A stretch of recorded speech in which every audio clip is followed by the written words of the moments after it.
زدنی علما۔ اعوذ باللہ من الشیطان الرجیم، بسم اللہ الرحمن الرحیم۔ وقالت لأختہ قصیہ فبصرت بہ عن جنب وہم لا یشعرون۔ وحرمنا علیہ المراضع من قبل فقالت هل ادلکم علی اہل بیت یکفلونہ لکم وہم لہ ناصحون۔ فرددناہ الی امہ کی تقر عینها ولا تحزن ولتعلم ان وعد اللہ حق ولکن اکثرہم لا یعلمون۔ صدق اللہ مولانا العظیم۔ اور فرمایا حضرت موسیٰ علیہ السلام کی ماں نے حضرت موسیٰ علیہ السلام کی بہن کو خوب نگرانی کرتی جا، تو اس کی پس دیکھتی رہے تو اس کو دور سے اجنبی بن کر اور ان کو خبر و شعور نہ ہو۔ اور حرام کر دیا ہم نے اس موسیٰ علیہ السلام پر دودھ پلانے والی عورتوں کے دودھ کو اس سے پہلے۔ پس کہا موسیٰ علیہ السلام کی بہن نے، کیا بتلاؤں میں تم کو ایسے گھر والے جو کفالت کریں اس کی تمہارے لیے اور وہ اس کی خیر خواہی کرنے والے ہیں۔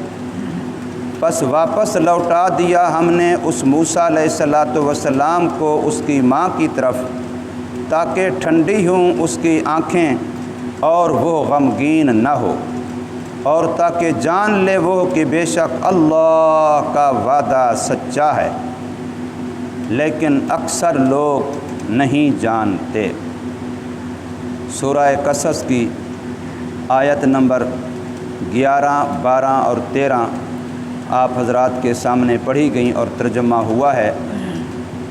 حضرت موسیٰ علیہ السلام کی والدہ کے بارے میں یہ آیا تھا پچھلی آیت میں کہ جب ان کو صندوق میں بند کر کے پانی میں ڈال چکیں تو کچھ وقت کے بعد ان کا دل بے قابو ہونے لگا۔ بس ایک ہی فکر تھی، پتہ نہیں میرے بچے کا کیا بنے گا۔ باقی تمام فکروں سے ان کا دل خالی ہو گیا تھا۔ بس ایک ہی بات، ایک ہی سوچ، ایک ہی فکر کہ پتہ نہیں میرے بیٹے کا، بچے کا کیا بنے گا۔ اور یہ سوچ فکر اتنی غالب آ گئی تھی، اللہ فرماتے ہیں قریب تھا کہ وہ اس بات کو ظاہر کر بیٹھتی کہ میں نے اپنا بچہ پانی میں ڈالا تھا، پتہ نہیں اس کا کیا ہوا۔ اللہ نے ان کے دل پر ربط جوڑ، اللہ نے ان کے دل کو قوت اور مضبوطی دی اور انہوں نے اس بات کو ظاہر نہیں کیا، البتہ یوں کیا کہ اپنی بیٹی حضرت موسیٰ علیہ السلام کی بہن ان کو کہا کہ آپ ذرا دریا کے کنارے کنارے چلتی رہیں، دور سے اجنبی ہونے کی حیثیت سے اس صندوق کو دیکھتی رہیں کہ وہ کدھر جاتی ہے، پانی اس کو کدھر لے جاتا ہے۔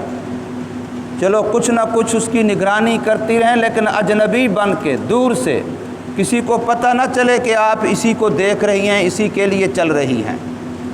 تو وہ ساتھ ساتھ چلتی رہی، دیکھا کہ صندوق فرعون کے محل والے پانی کے حصے میں گیا، اور وہ اٹھا لیا انہوں نے اور کھول لیا، اور فرعون کی بیوی آسیہ کے سامنے بچے کو پیش کر دیا۔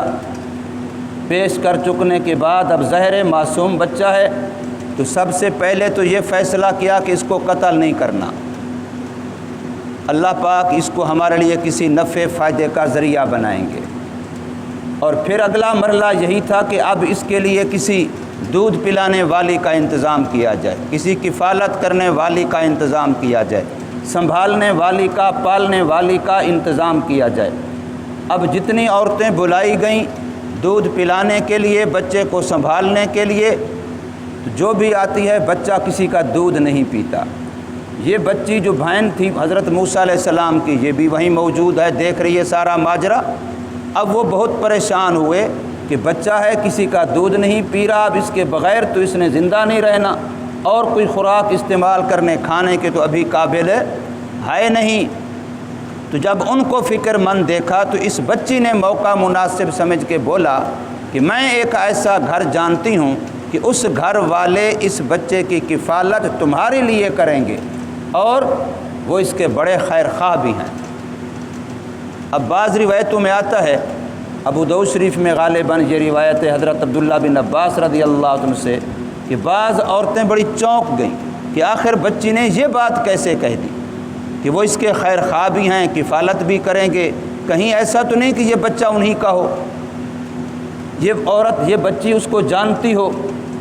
لیکن اس بچی نے فوراً کہا کہ میں اس وجہ سے کہہ رہی ہوں کہ اب یہ بادشاہ وقت کے محل سے کفالت ملے گی، تو کون اس کو لینے کے لیے تیار نہیں ہوگا؟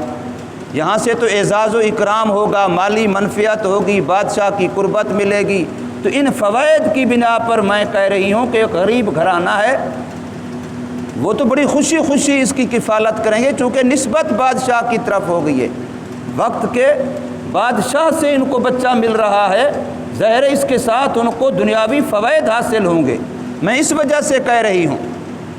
تو انہوں نے اسی بچی کے ذمہ لگایا کہ پھر جا تو اس گھر کو جانتی ہے تو وہاں سے عورت کو بلا کے لیا۔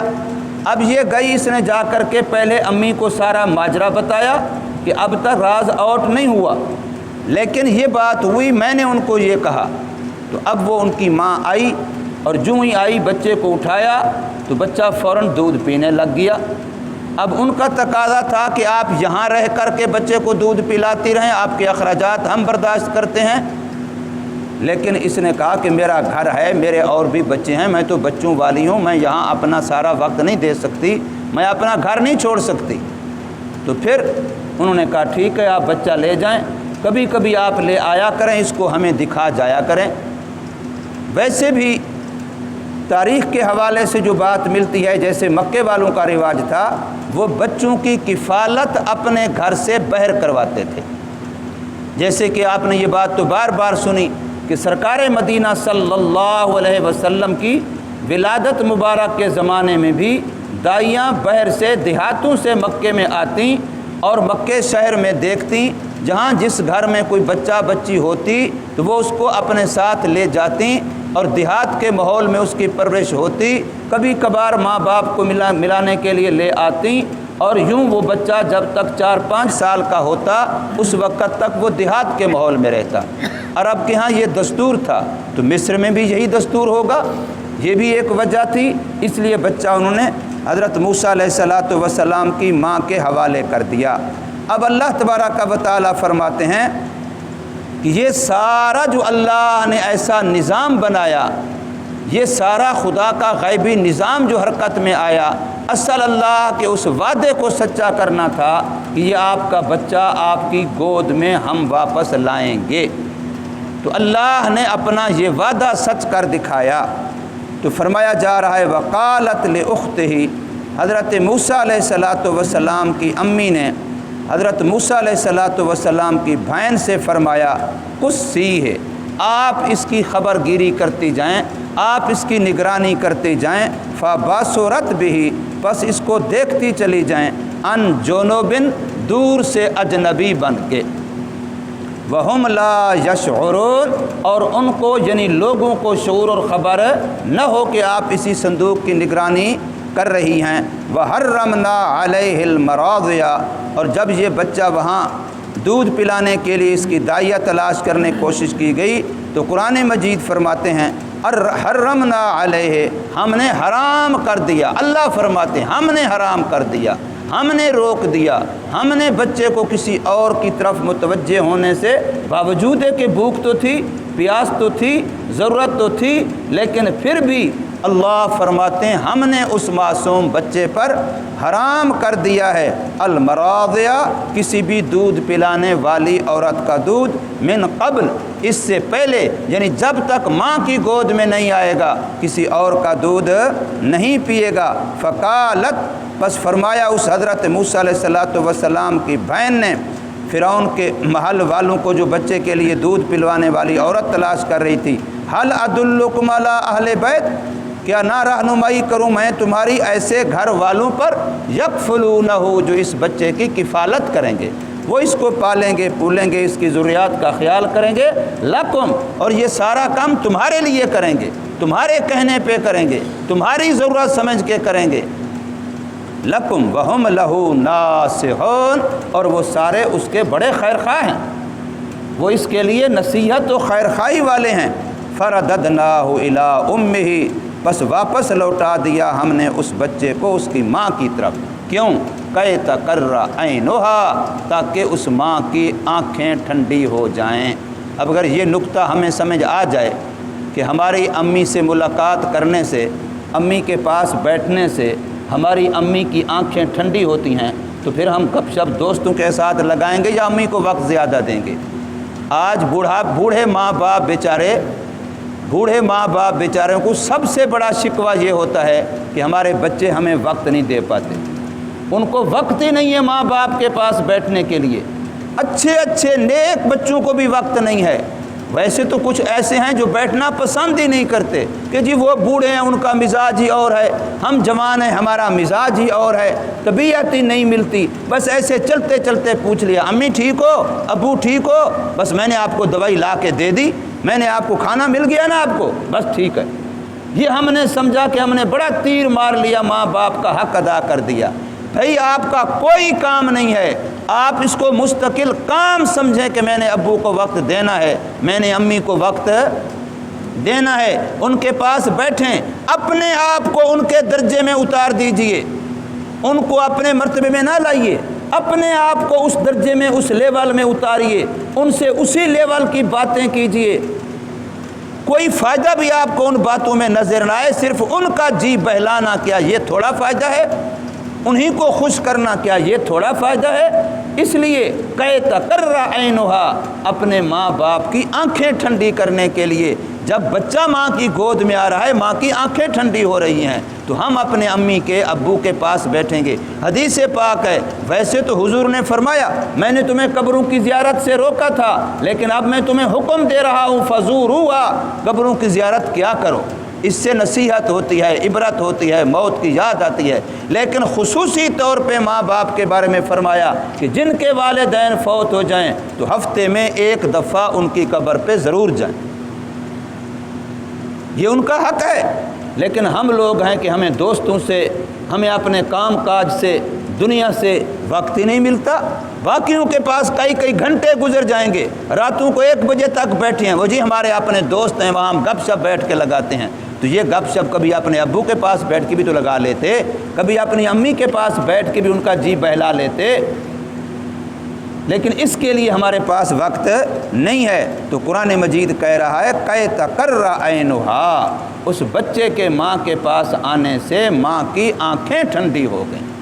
جب تم ماں کی آنکھیں ٹھنڈی کرو گے، اللہ کی قسم ہے تمہاری قبر ٹھنڈی ہو جائے گی، تمہاری لیے اللہ کی رضا آئے گی۔ اللہ نے ماں باپ کو جنت کا دروازہ بنایا، ایک کے قدموں میں اللہ نے جنت رکھ دی، اور دوسرے کے بارے میں رب نے فرما دیا یہ راضی ہے تو میں راضی ہوں، اگر یہ ناراض ہے تو میں ناراض ہوں۔ اور پھر اللہ کا قانون کیسا ہے؟ اللہ نے جہاں یہ فرمایا ان الجنت تحت اقدام الامہات، کہ جنت ماؤں کے پاؤں کے نیچے ہے، وہاں یہ نہیں فرمایا کہ ماں نیک ہو یا نیک نہ ہو، یہ نہیں فرمایا کہ ماں مسلمان ہو یا مسلمان نہ ہو، ماں کس لیول کی ہو، کس درجے کی ہو، اتنا تو ہے نا کہ تیری ماں ہے، بس آگے یہ نہ دیکھ کہ وہ کیسی ہے کیسی نہیں ہے۔ ہم تو یہاں تک کہنے کو تیار ہو جاتے ہیں، کسی کو سمجھانے لگو وہ جی کعبہ ہے ماں باپ، لیکن کعبہ جو ٹیڑھا ہو کیا اس کو سیدھا نہ کریں؟ الیاذ باللہ، ماں باپ کو ٹیڑھا پن ہم سیدھا کر رہے ہیں۔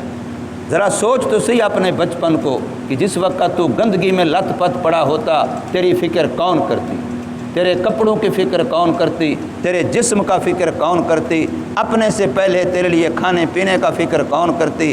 تیری سردی گرمی کا فکر کون کرتی؟ ذرا ایک دفعہ سوچ تو صحیح۔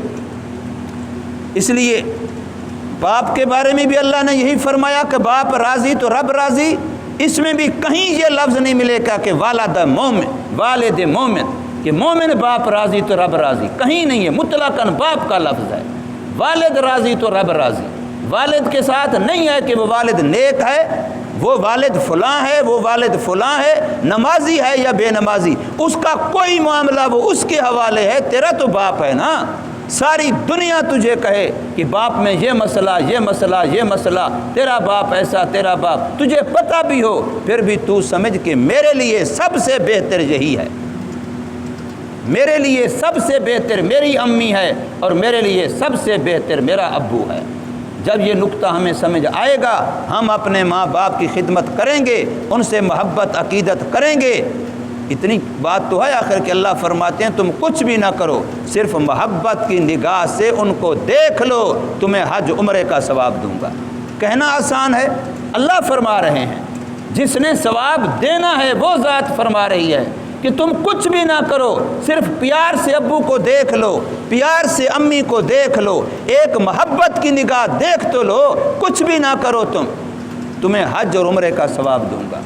اتنا بڑی بات یہ اللہ تبارک و تعالی نے اس لیے فرمایا کہ کہ تقرّا عینھا، ہم نے بچہ ماں کی گود میں واپس کیا تاکہ ماں کی آنکھیں ٹھنڈی ہو جائیں، ولا تحزنا، اور اس کا غم ختم ہو جائے۔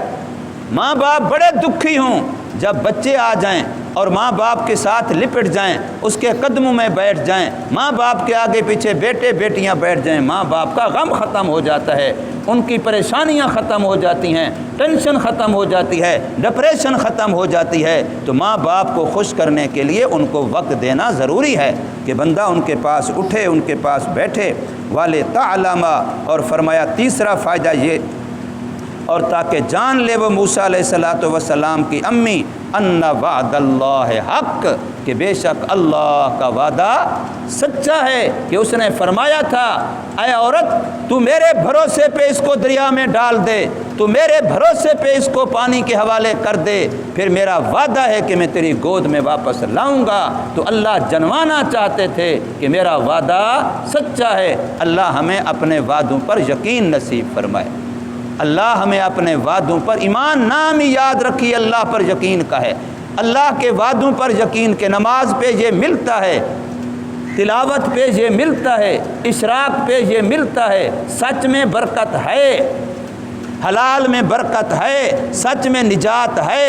جو چیزیں، جو باتیں میرے اللہ نے فرمائی ہیں، زمین آسمان الٹ جائے، اللہ کی ایک بات بھی غلط نہیں ہو سکتی، رسول اللہ صلی اللہ علیہ وسلم کی بھی کوئی بات غلط نہیں ہو سکتی۔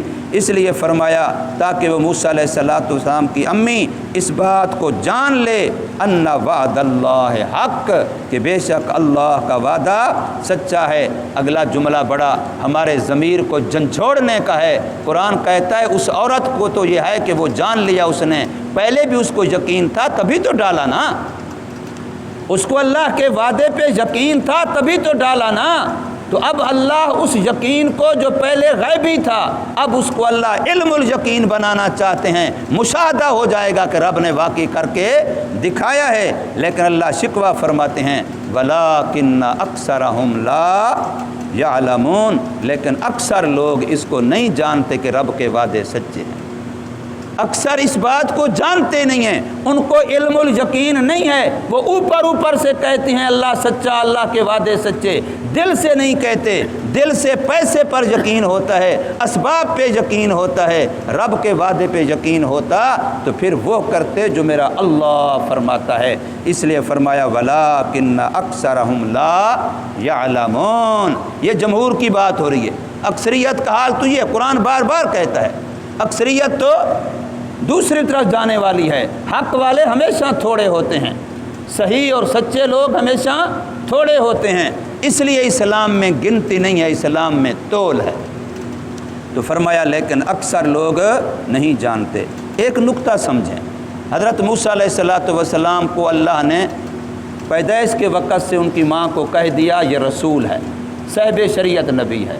اب اس بچے کا جو سارا واقعہ ہوا ہے، اس کے تحفظ میں استعمال 3 عورتیں ہو رہی ہیں۔ یہ نقطہ بڑا سمجھنے کا ہے۔ ایک اس کی امی ہے، ایک اس کی بہن ہے، اور ایک فرعون کی بیوی ہے آسیہ۔ 3 عورتیں استعمال ہو رہی ہیں جو اس بچے کی، اللہ کا غیبی نظام، اللہ مردوں کو استعمال کر سکتا تھا، لیکن اس میں استعمال کون ہو رہی ہیں؟ 3 عورتیں۔ اور ادھر دیکھیں محمد کریم صلی اللہ علیہ وسلم کو، پہلی وحی نازل ہو رہی ہے، حضور صلی اللہ علیہ وسلم واپس آ رہے ہیں، حضور پر مال لٹانے والی بھی عورت ہے، حضور کو پہلی وحی پر تسلی دینے والی بھی عورت ہے، اور حضور صلی اللہ علیہ وسلم کو اپنے دوسرے اس وقت کا پہلے کتاب کا علم رکھنے والے مرد کے پاس لے جانے والی بھی عورت ہے، اور پھر سب سے پہلے یوں سمجھیں حق کی، سب سے پہلے دین کی، سب سے پہلے نبی کی حمایت کرنے والی عورت ہے۔ اس لیے کہا کہ عورت نبی ہوتی نہیں، لیکن نبی عورت کے بطن کے بغیر کہیں سے آ سکتا بھی نہیں ہے۔ عورت کی شان ہے، اللہ نے عظمت دی ہے، اور یہ اسلام کا کمال ہے، ورنہ اسلام کے بغیر 5 روپے کی ماچس بھی بیچنی ہے تو عورت کی تصویر لگا کے بیچی جاتی ہے۔ جتنا عورت کو ذلیل کیا ہے یورپ نے، انگریز نے، جتنا عورت کو ذلیل کیا ہے دنیاوی تعلیم و نظام نے، اس کا سوچ ہی نہیں سکتے ہو۔ مجھے یاد ہے ایک موقع پر ہمارے علاقے کے بہت بڑے بزرگ گزرے ہیں، مولانا عبد القادر ڈیروی رحمۃ اللہ تعالی، انہوں نے ایک موقع پر بیان کیا تھا کسی بڑی مسجد میں موجود تھا، اس مجمع میں طالب علم تھا، کہ بھٹو خاندان قابل رحم خاندان ہے۔ ان کا عنوان یہ تھا کہ بھٹو خاندان قابل رحم خاندان ہے۔ کیوں بھائی؟ اس لیے کہ جو چاہتا ہے اسی کی بیوی کی یا اس کی بیٹی کی فوٹو اپنے ساتھ لگا کے لوگوں سے ووٹ لیتا ہے۔ کوئی میری بیٹی کی تصویر لگا کے دکھائے، میں پوچھوں گا کیسے لگاتا ہے۔ ان کا عنوان کہنے کا انداز یہ تھا کہ اتنا وہ بیچارے قابل رحم ہیں، جو بھی اٹھتا ہے اسی کی تصویر لگاتا ہے۔ حالانکہ وہ تو خوش ہوتے ہیں اس بات، یہ الگ بات تھی، لیکن حضرت کے کہنے کا انداز یہ تھا کہ یہ قابل رحم بنا دیا عورت کو۔ ماچس بیچنی ہے تو عورت کی تصویر، کوئی دنیا کی چیز دیکھیں آپ بیچنے والی، اس پر لگ کیا رہی ہے، ننگی سے ننگی کر کے عورت لگاؤ، اس پر لوگوں کی رغبت زیادہ ہوگی، چیز زیادہ بکے گی۔ انا للہ و انا الیہ راجعون۔ اسلام نے عورت کو عظمت دی ہے، اسلام نے عورت کو عزت دی ہے، اسلام نے عورت کو وقار دیا ہے، اسلام نے عورت کو سر کا تاج بنایا ہے، گھر کی ملکہ بنایا ہے۔ اللہ تبارک و تعالی ہمیں سمجھ نصیب فرمائے، عمل کی توفیق عطا فرمائے۔